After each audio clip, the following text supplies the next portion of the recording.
What's happening, guys? Welcome back to the channel. For today's video, I'm going to be doing an updated mod list on my F30 BMW. I kind of wanted to talk about every modification that I've done to it, and I also, for fun, I just wanted to see how much I've spent on the car thus far, so as it sits today. And I also needed to do like an updated list because I had a lot of people asking me where I got my parts and what they were and what all I've done to my car. The first video I made for an updated mod list was old and just not that great as far as like lighting and video. So today I'm going to run through an entire list of everything that I've done to the car, and then for fun I'm going to list out the pricing and we'll see how much I've spent in total thus far on the car. And we have a long way to go, so there's probably a lot more that I'm going to spend, but it's just kind of fun to see the numbers. So the first modification that we're going to list is the full M Sport kit. It is already painted in Glacier Silver. I have the M Sport front bumper, the M Sport side skirts, and then I have the M Sport rear bumper.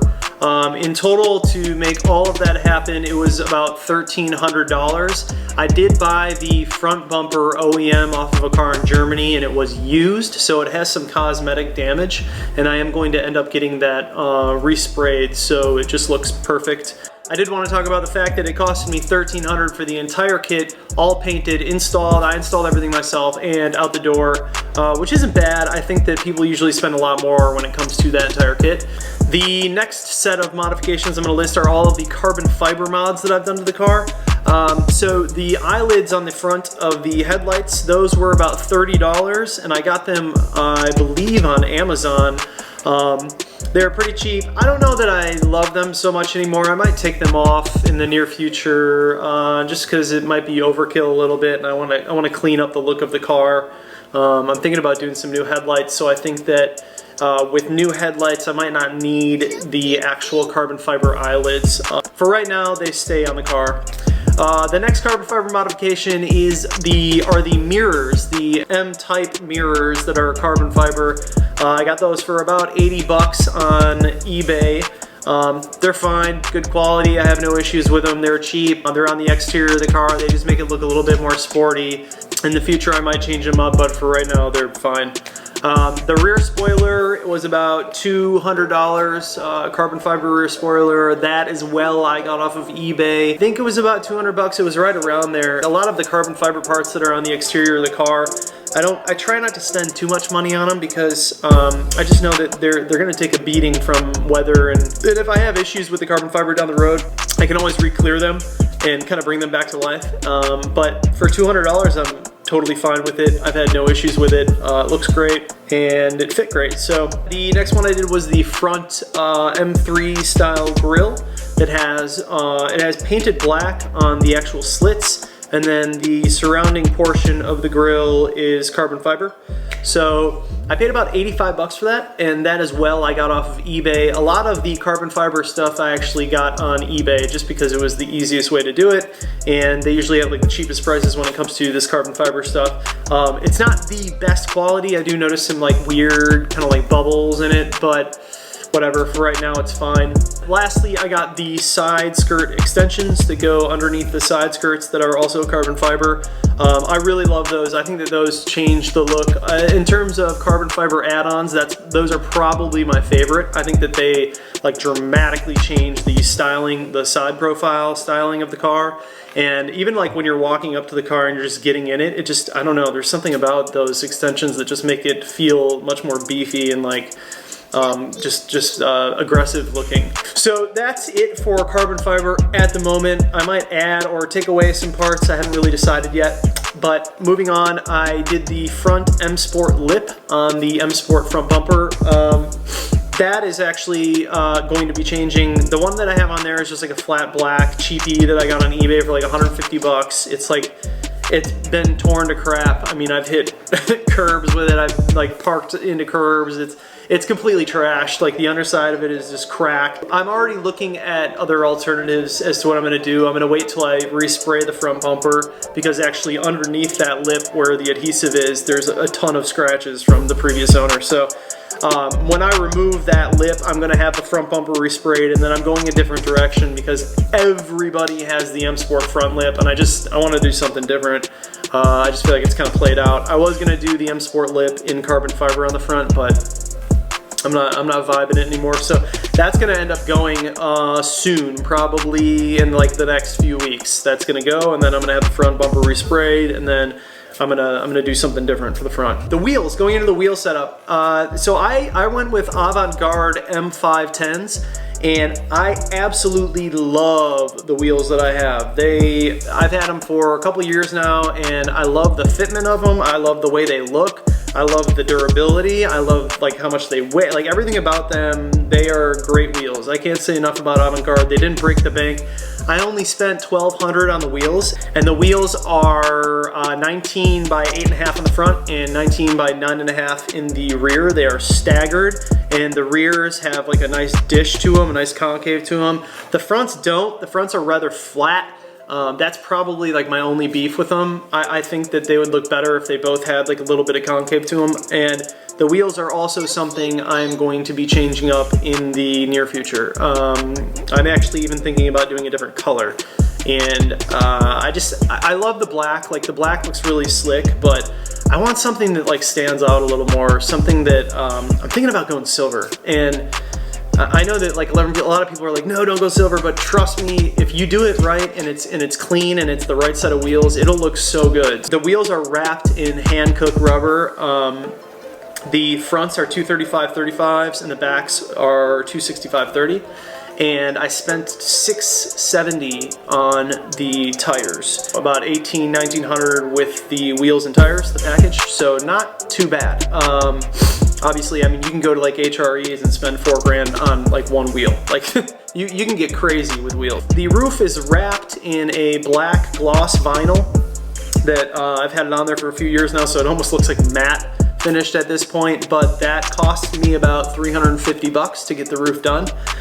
It was done by Diamond Graphics in Milwaukee, Wisconsin, and they did a phenomenal job. It looks amazing. Seriously, the only cosmetic damage that is on the roof right now is because of me being an idiot. Like when I remove the rack or put it back on, sometimes I like nick the sides and it's torn a little bit, or just from touching it too much, there's like surface scratches, so I didn't really like take care of it properly. But I'm thinking about redoing it in a couple of different ways. Either I'm gonna do carbon fiber, or I'm gonna just go back to normal black and just have it redone and refinished. Next, we did the RENN wheel spacers up front. I used to have those all around, but I was getting rubbing in back, so I got rid of the rear ones, and the fitment's fine in the back. I don't need to worry about it. With the offset and the thickness of the wheels, it fits perfectly. I don't need any more poke. With the front, I did 12 millimeters just to beefing it up a little bit, and 12 millimeters sits perfectly in the front. The fronts look on point. So I spent about $50 on the wheel spacers, cheap. I think I got them on Amazon. So the next one, CQUENCE brakes. I did the slotted and dimpled rotors with ceramic pads. The brakes cost me about $350 shipped to my door. And just remember, like, all of these costs, a lot of things I installed myself and some things I had installed. I'm not including installation costs on anything because technically you could do all of these installs yourself. It just depended on how much time I had. So sometimes I just went to a shop and had it done just to avoid any complications. But the brakes, all said and done, were $350 to the door. Next, moving on the interior, I did the paddle shifting steering wheel. I actually kept the same steering wheel that I had. I just bought a newer one on eBay that had paddles, and then I retrofitted it to fit my car. And the steering wheel I got for $150. So I actually don't mind the steering wheel I have. A lot of people are like, why didn't you do the M Sport? I actually don't like the M Sport wheel. If I were to actually change the wheel, it would be an entirely different wheel. It wouldn't be the M Sport, and it wouldn't be the one I have now. It would maybe be a cross between the one I have now and something a little bit more aggressive, maybe with Alcantara or something, but I actually don't like the design of the M Sport wheel that much. I don't think it looks that good. So I knew that I could get a paddle shifting wheel, the same ones that I have, just with paddles, and find it for relatively cheap. $150 for a steering wheel to get paddle shifting versus like $1,000 that it basically takes for you to get the M Sport wheel with an airbag and everything.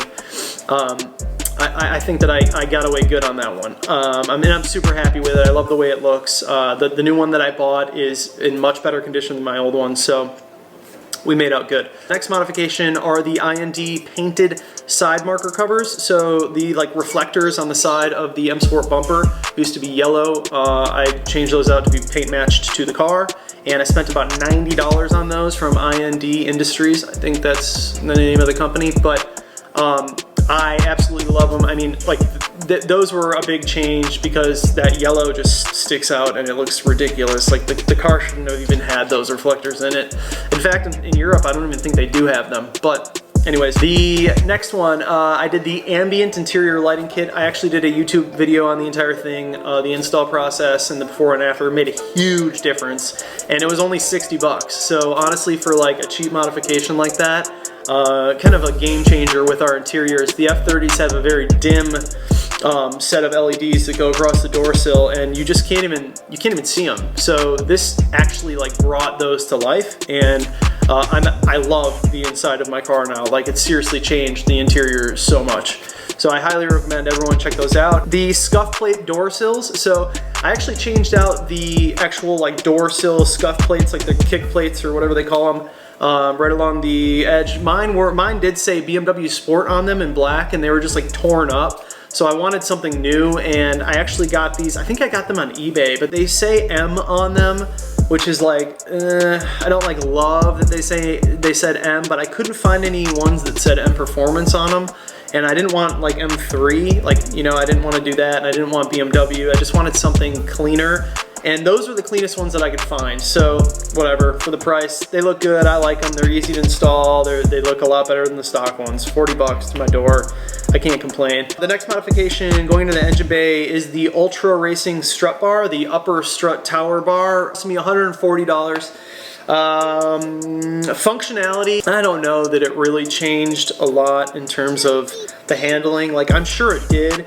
But when I got my car lowered, I also installed my Ultra Racing bar, and the handling was dramatically improved because of the lowering springs. So I don't know that like the strut bar actually did a ton for the handling, but the car handles great now either way. So I don't know, I probably should have installed it before I did the springs and like felt the difference, but it definitely it handles very well. There is still a little bit of sway, and that's probably because of the springs that I'm on. I'm looking at doing coils in the future, and I'm also going to upgrade all of the sway bars underneath the car. So it just is very stiff. In my opinion, like the most important part about modding a car is the suspension and the braking. And like, yeah, sure, you can have this like super fast car, but I love cars that handle very, very well. So like handling is like my number one goal. The next one, so the H&R Super Sport springs. I love the springs. For what the springs bring to the car, I love them. Like they are supposed to reduce the wheel gap, they're supposed to improve the handling, they did all that. I think the rideability is fine. People are always worried about like how it rides. You're on stock shocks with springs, but it's still a BMW, so it drives like a BMW. It still handles like a BMW, but you're not going to get like a coilover feel out of shocks, or I mean out of springs. Like if you want that, you need to upgrade to coilovers and do it the proper way. My old car had Coney 24-way adjustable shocks on iBox springs, and it handled insanely well, and that was a Honda, and it probably outhandled my BMW, like bar none. So I will be eventually doing an upgrade to coilovers and doing full adjustable shocks, because I think that's the way to go. So next I got the steel braided brake lines. They were $100. I got them from ECS. This was a modification that I just kind of did because I knew that the stock ones tended to go out, and my car was a North car. It came from Wisconsin, so it had seen a lot of snow and salt, and it was parked outside for years. And so the brake lines are usually one of the first things to give out on these cars.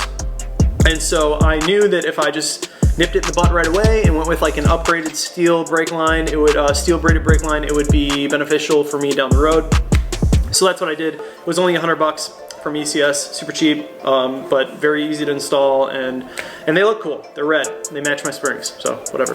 The next modification is the MST Performance Intake. That was $450. It was the first engine modification that I did, and I absolutely love the MST intake. I think it sounds cool, I think it looks cool. I don't really know if I feel any like performance upgrades from it, but for what it's worth, it's definitely worth the $450. I absolutely love the intake. In addition to that, I got the MST inlet pipe, and that was $220. The inlet pipe is also one of those kind of like peace of mind mods. A lot of people had issues with their stock inlets cracking or even like removing from the turbo. And if that cracks, you could potentially destroy your turbo, destroy your engine, all sorts of good stuff. So I knew that replacing that would be beneficial down the road, and it's just one of those peace of mind modifications. So lastly, the most recent thing I've done that you probably already know about is my AWE exhaust. That cost me about $1,000 from Keys Motorsports, and I'm absolutely in love with the exhaust. People were saying go straight pipe, mid pipe, clear out, remove your muffler. I am 100% not interested in doing any of that. I do not want my car to sound loud. That is not the goal for this car. This car is going to be refined, and that's why I didn't do the 335 exhaust. I wanted to stay true to the vehicle. That's why I did the 328 style. The car sounds so good with just the axle back. I haven't done anything. I can hear the turbo, I can hear the spool from the inlet and the intake, I can hear the blow-off valve, I can hear the engine doing what it does best, and I can hear the exhaust, and I can hear all of those while I'm driving the car. I love the way it sounds right now. I actually am super content with it. If I do a downpipe, it's going to be because the tune requires the downpipe. I honestly am super content with the way it sounds right now, and I'm not looking to make the car any louder. So yeah, that's the entire list, you guys. Thank you for watching. I just wanted to do like an updated mod list because I hadn't really done one in a long time. The last one I did, I just didn't feel like it was that great of quality, and there was a lot of things that changed with the car. So hope you guys enjoyed it. If you have any questions, let me know. And so the grand total of what I've spent thus far on the car is $7,195. I'm curious to see what you guys think about that. All of these things that I've done have cost me $7,195. In another video I might tell you how much I paid for the car, and then we can add it up and kind of see what else I could have afforded with this money. But that's a lot of money. $7,000 is a lot of money for everything that I've done to the car. I don't want to talk about like what the plans are because I'm definitely going to be doing something different in the future, in the near future, and so it's a lot of money. $7,000 is a lot of money. As much as it is a lot of money though, I'm really happy with where the car is at. I think it looks absolutely stunning, and like there's only a few more things that I want to do to it in terms of exterior to really get it dialed in, but like I am super content with where the car is at right now. I'm kind of thinking about moving into another car in the future that I guess could potentially be considered my F30's big brother, but and that's all I'm gonna say. Nothing is like confirmed yet, but yeah. So I just wanted to like kind of share this information with you guys. I think it's interesting to see how much people have spent on their cars in terms of modifying, and like you have to understand that I've done nothing really to the engine yet. I've only done the exhaust intake and the inlet, and it's bone stock. So yeah, thank you guys for watching the video. If you're new to the channel, please do subscribe. I have plenty of other videos about installs and DIYs, and that's kind of my gig. So if you enjoyed the content, please do subscribe. If you are coming back to this channel and you are already a subscriber, I seriously appreciate you. We're like almost to, I think, 400 subscribers, which is absolutely mind-boggling. I don't know how I got to this. Like I just feel like I was making like a 100 subscriber video the other day, and somehow it just shot up to 400. So that's pretty cool, man. I appreciate you guys so much. So please do like the video, comment down below, and let me know what else you guys want to see, and I will see you in the next video. Peace.